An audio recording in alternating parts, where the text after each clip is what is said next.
Nityanandam, Nityananda Audraz, on est ensemble en français. Aujourd'hui, on parle de quelque chose de très important qui est relié à la différence entre la suppression et le jnana, ce savoir cosmique, ce savoir spirituel éternel.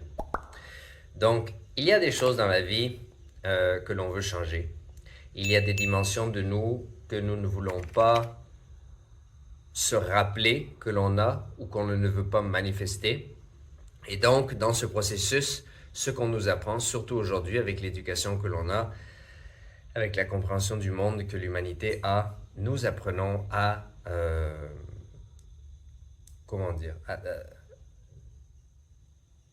compresser ou comprimer ou supprimer, pas supprimer, mais suffoquer ou faire taire à l'intérieur de nous certaines dimensions.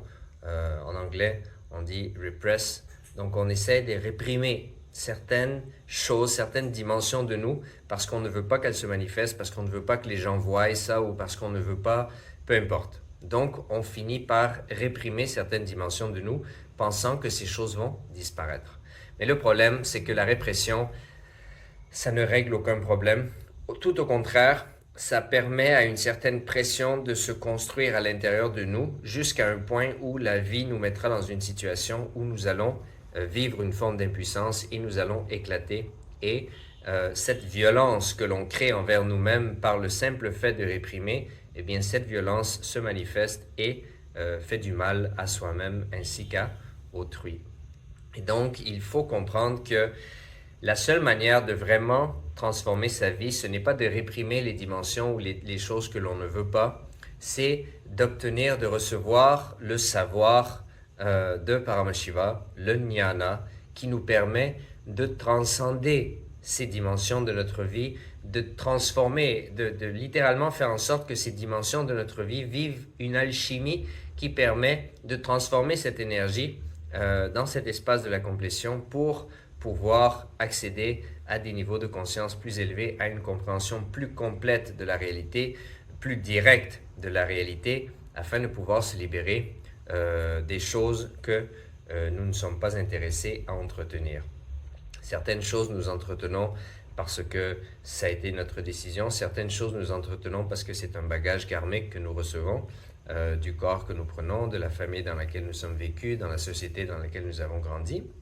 Et donc, pour se libérer de ça, c'est très important de contempler sur les cognitions de puissance que Swamiji partage avec nous, que le Kailasa rend accessible à l'humanité, parce que ces cognitions de puissance permettent à l'éveil du jnana dans notre être profond. Et ce savoir spirituel, il nous permet de comprendre des dimensions de la vie d'une manière beaucoup plus complète et ça change toute notre compréhension de nous-mêmes, de la vie, des gens, du Seigneur, de tout, et ça nous permet vraiment de nous élever et de faire en sorte que nous irradions une énergie beaucoup plus positive, une énergie beaucoup plus pro-life, donc pro-vie, et une énergie qui nous permet de nous expandre, une énergie qui nous permet d'accommoder de plus en plus de personnes dans notre vie, qui nous permet de nous débarrasser de toutes les émotions négatives, les dimensions animalistiques qui viennent quand on assume ce corps, et donc pour se libérer.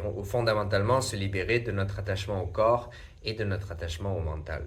Parce que nous avons fondamentalement deux attachements, les attachements du corps et les attachements du mental. Donc, dépendant, si vous êtes plus attaché au corps, vous allez avoir des désirs qui sont plus orientés vers la nourriture et le sexe, parce que ce sont les deux plus grands plaisirs du corps. Et si vous êtes plus attaché au mental, vous aurez des attachements au plaisir comme la danse, la musique, les arts, la poésie, tout ce qui est plus subtil, plus intellectuel.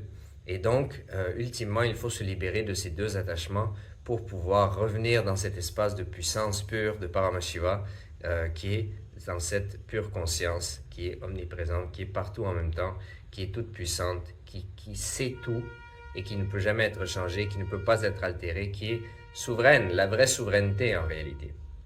Et donc c'est très important de comprendre que la répression, ça ne marche pas. Au contraire, ça fait juste rendre les choses plus compliquées. Parce que quand on est réprimé également, on n'est pas content. Parce qu'il y a une partie au fond de nous qui ne se sent pas libre. Et donc cette partie au fond de nous qui ne se sent pas libre, elle essaie toujours de réclamer sa liberté.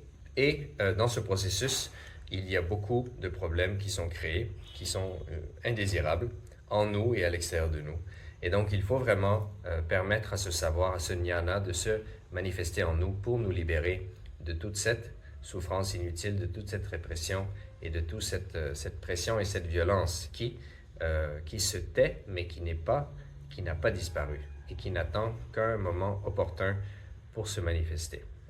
Donc ceci étant dit, on revient dans cet espace de Paramashiva, l'observateur de l'observateur, le témoin du témoin, le sakshi du sakshi. Dans ce Mahavakya, je suis l'éternelle félicité, je suis Paramashiva. Om Nityananda Paramashiva Om Nityananda. Har Har Mahadev.